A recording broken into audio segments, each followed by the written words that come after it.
Hello everybody, Chris Profi, Musically Obsessed. So this is part 6, the final episode of my musical DNA. Again, thank you to everybody who has watched this.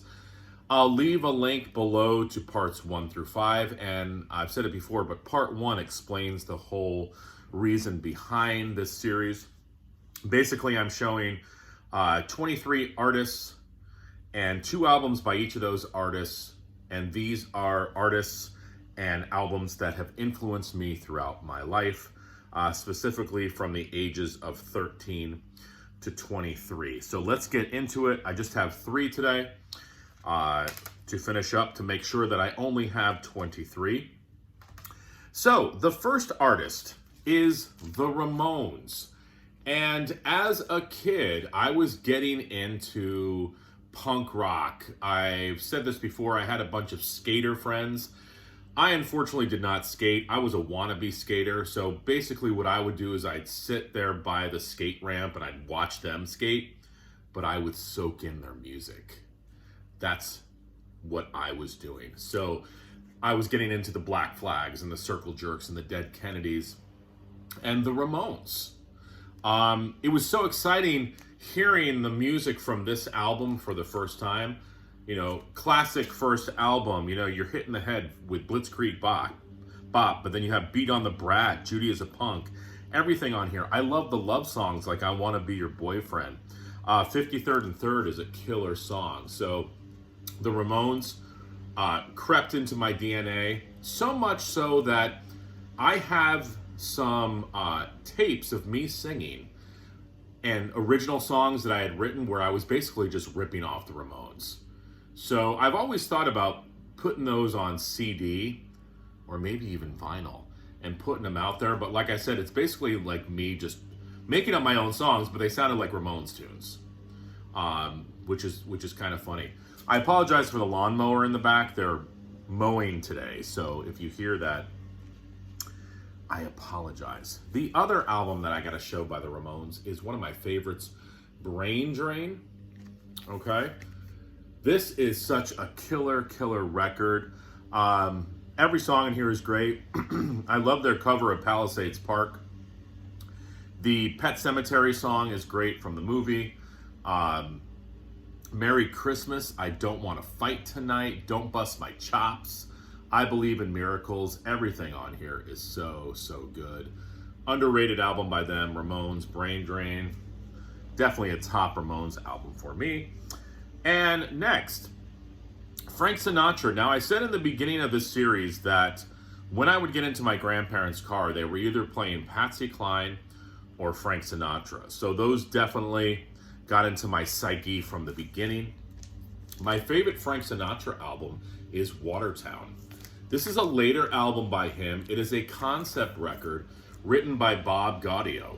And it's a phenomenal album. Where Frank Sinatra sort of lacks in his vocal ability around this time because his voice he was getting older. His voice wasn't as strong as it had been in the early years. There's a lot of character in his voice. And he takes on the lead character in this album amazingly. This is definitely become my favorite Frank Sinatra album. And a lot of people don't know this record, Watertown. Listen to the tune, I Would Be in Love Anyway. And also listen to the song, Goodbye, She Quietly Says. Killer record. And another favorite of mine, I go a lot towards the later Frank Sinatra albums. I love the early stuff too, like In the Wee Small Hours is one of my favorite albums. But I'm going to show Frank Sinatra, A Man Alone. This is the album that helped lead me to Rod McEwen. This is Frank Sinatra covering all Rod McEwen tunes. This was part of the reason where I said, I need to get into Rod McEwen. Because if Frank Sinatra is making a whole album of his songs, he's got to be somewhat good. And I was blown away by Rod McEwen. So Frank Sinatra singing Rod McEwen, 2 of my favorites on here. If you don't have this record, even if you don't like Rod McEwen, this is Frank Sinatra. I mean, it's an awesome album, A Man Alone. And lastly, if you haven't figured out already by this series, I like country music a lot. And I like country music that sounds like country music. And one of the artists that definitely sounds like country music is Dwight Yoakam. He was a huge artist that I listened to in high school. This is my favorite album by Dwight Yoakam, If There Was a Way. This had a lot of his hits on it. Basically, Dwight Yoakam is taking what Buck Owens was doing and rebranding it. Taking that Bakersfield sound, taking some rockabilly, taking some just straight up rock and roll, taking the Rolling Stones and putting it all together into this new style. And this album is amazing. Some of my favorites, The Heart That You Own is great. Sad, Sad Music is awesome. My favorite Dwight Yoakam song is on here, Turn It On, Turn It Up, Turn Me Loose. And I'm also going to show the follow-up. This album was huge. So many hits. This is the album This Time. Pocket of a Clown was huge. 1,000 Miles from Nowhere was a big hit.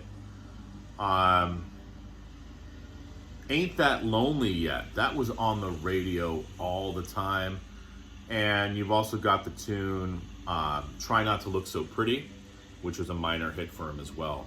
But Dwight Yoakam, I mean, anything by Dwight is good. He's still releasing great albums as well, but these are probably top shelf Dwight Yoakam. So there you go. As I've said before, it was fun going back and exploring the albums and artists that have sort of helped to create who I am today. I thank everybody for watching these, and love the comments as well. So enjoy the rest of your day, everyone. Bye.